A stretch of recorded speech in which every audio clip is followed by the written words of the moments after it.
everyone, welcome to another video. It is Saturday, November 12th, and it's about minus 20 degrees outside. Pretty excited for today though, because it is the first time that I'm going to be feeding with our new feed mill setup when it's completely done. We got the whey permeate going there about a month ago. That's the byproduct that comes from the cheese plant. It's a liquid that we dump in the feed wagon. It's actually got quite a bit of feed value, and that's why we feed it to the cows. So that got set up about a month ago, and I do feed more often than just once a month, but I've been getting my shift taken from me so that I could do other things on the farm, like hauling manure, hauling bales, filling up the sand room, that sort of thing. But we're well into winter now, everything's froze over, so I'm not gonna get my feeding shift stolen anymore. And I finally get to feed with that set up the way that it was meant to. We actually switched it around. We used to always put grain in the feed wagon first, and then our forages like the barley silage and the alfalfa silage. But since we got it all set up the way we wanted, we now feed with the forages in the wagon first, and then we add the grain and the whey permeate after. So that is a better way to fill the feed wagon, but we'll talk more about that later on this morning. We first got to finish the milking.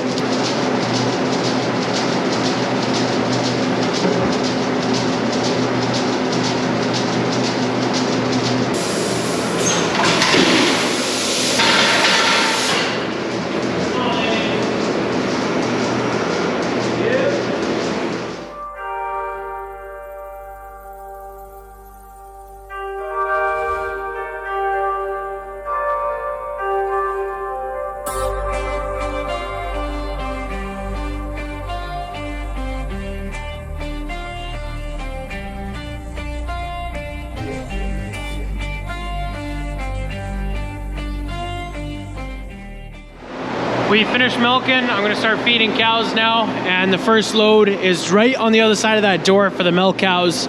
I just want to quickly show you guys how the ventilation is working in the barn. You definitely can see a bit of fog mixing into the barn, but you can see all the way to the other end, and it's close to minus 25 degrees outside, so there's almost no fog in this barn for it being that cold outside. And what we changed this year is we tried to keep the temperature inside the barn here as close to 0 degrees as possible. There was a farmer out here in Saskatchewan a couple years ago. His name was Don. He told me that, and he's absolutely right. If you keep the temperature down in the barn, it's going to be less foggy. So as close to 0 as possible. And the other thing that we've noticed that's really helping with that low temperature is it's keeping a lot of ice off of the doors. I think we kind of figured out our door situation. There's a lot of frost buildup here, but there's no ice, so it's going to be a lot lighter than it otherwise would have been. Other years, this whole corner would have coated completely up with ice. And another thing we did to avoid the ice buildup on the door is turn off those fans. I don't think we're ever going to turn those on again in the wintertime. Those things just cause more trouble than anything. It brings warm, humid air from kind of the center of the barn over there onto the cold air and the cold door, and that's what forms all the ice. It keeps a section of the door warm enough to make droplets, and then it freezes when it hits the bottom. So that was a mistake we were making. We were treating the door situation completely wrong, and we're trying to keep it warm by the door, but the goal should be to keep the door and the air right around it below 0 degrees Celsius. You just got to try and make sure your water bowls don't freeze up, and then keep a bubble of air around here that's below 0, and then they'll never ice up because there'll be no moisture there to freeze. So that's pretty cool. Pretty excited to see how they do when it gets really cold. Minus 25, minus 30, that's the last couple days. They've done really well, but I'm excited to see how they do in minus 40. But anyway, I'm gonna open this door. It's gonna get super foggy in here then, and we're gonna feed the cows.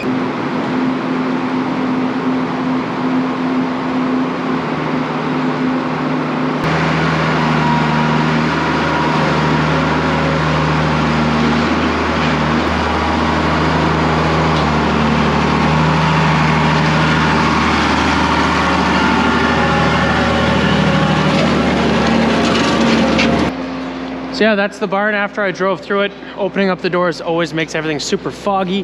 But now I got about 1,000 kgs in the wagon. I gotta add some barley grain to that, and then we're gonna feed it to corral number 1 for the youngest heifer calves.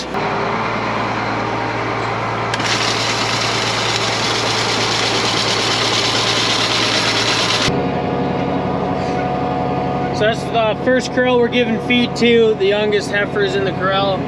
group 1. These girls are probably 6 months to about 9 months old, and that's why we give them a little bit of milk cow TMR with a bit of extra grain, just to give them a really high energy ration, because they are young and they need a little bit more energy dense food to make sure they have enough energy and heat to keep themselves warm throughout winter. So that's why we feed them the same feed as the milk cows. We're now going to start mixing a load of feed for the steers, and this is kind of where things are different from when they were before. Before, grain would have been first on the list, and now we have barley silage as our first ingredient.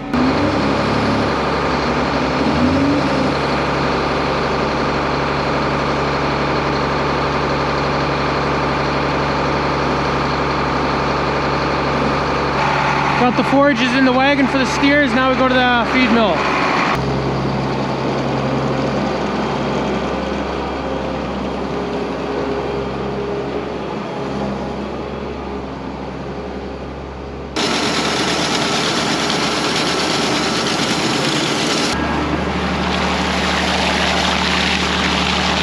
That goes a lot faster than our old pump.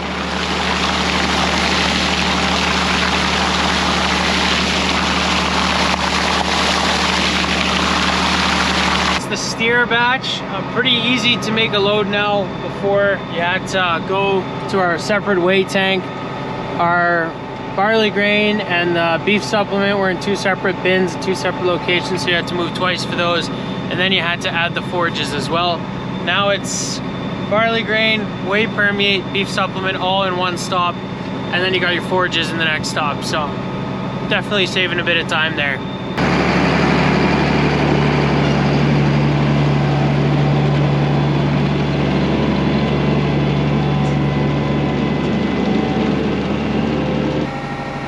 Just in the pits again to start the last load for the corrals, which is going to be our dry cow and pregnant heifer load. 7,500 kgs goes in this load, so it's pretty big yet.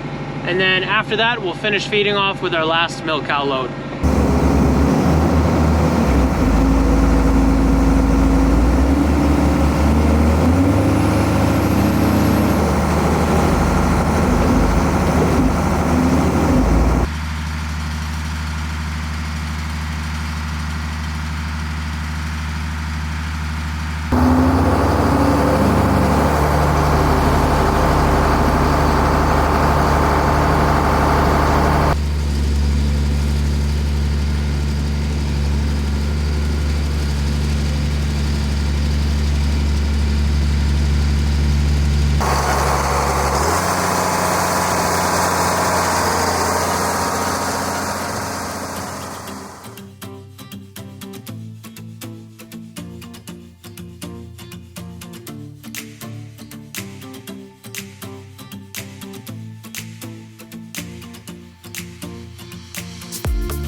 I'm sitting here editing this video right now, and I don't think I did a great job really explaining why it's beneficial to first put the forages in the feed wagon and then put grains in after. So before, with our old feed mill setup, it's just the most convenient thing to do, to put the grain in first. You put some barley grain in there, some dry distiller's grain, beet pulp, and minerals, and that kind of was always on the bottom of the wagon. And now we switch it up. We first fill it with silage or straw, and then we put the grain on top. And the huge benefit to this, you can have the feed wagon mixing that forage while you're putting the grain in there, and it just mixes up so much better. You always want to make sure the grain is evenly mixed throughout the ration, and this helps to achieve that. So that's why switching is such a huge benefit for us now. We're all done feeding the cows now. I'm in the parlor and I want to get our crowd gate serviced a little bit. It's starting to move really slow forward. This usually does happen when things start to get cold outside, temp drops a little bit in the barn, things starts to move a little bit slower. but I just moved it all the way to the front. So it took me about 5 minutes to bring it all the way from the back to the front. So that is way too long. I got some cans of spray grease here, and I'm just gonna click the reverse button. That's gonna send this crowd gate all the way to the back of the holding area, and then I'll just ride it back and put some of this on the chain.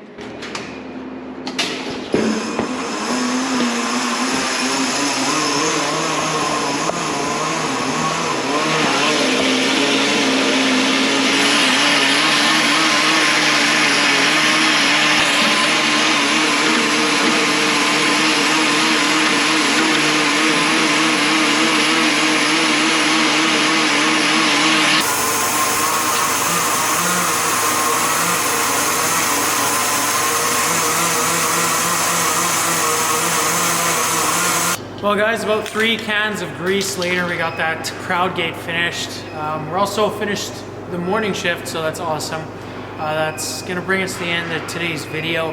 That new feed mill, everything set up there right the way it's supposed to be. You know, the weight permeate over there as well. Definitely shaves a decent bit of time off of the entire morning shift, so that's awesome.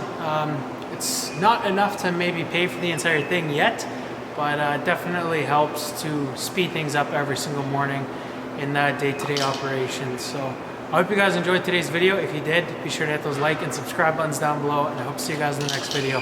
Thanks for watching.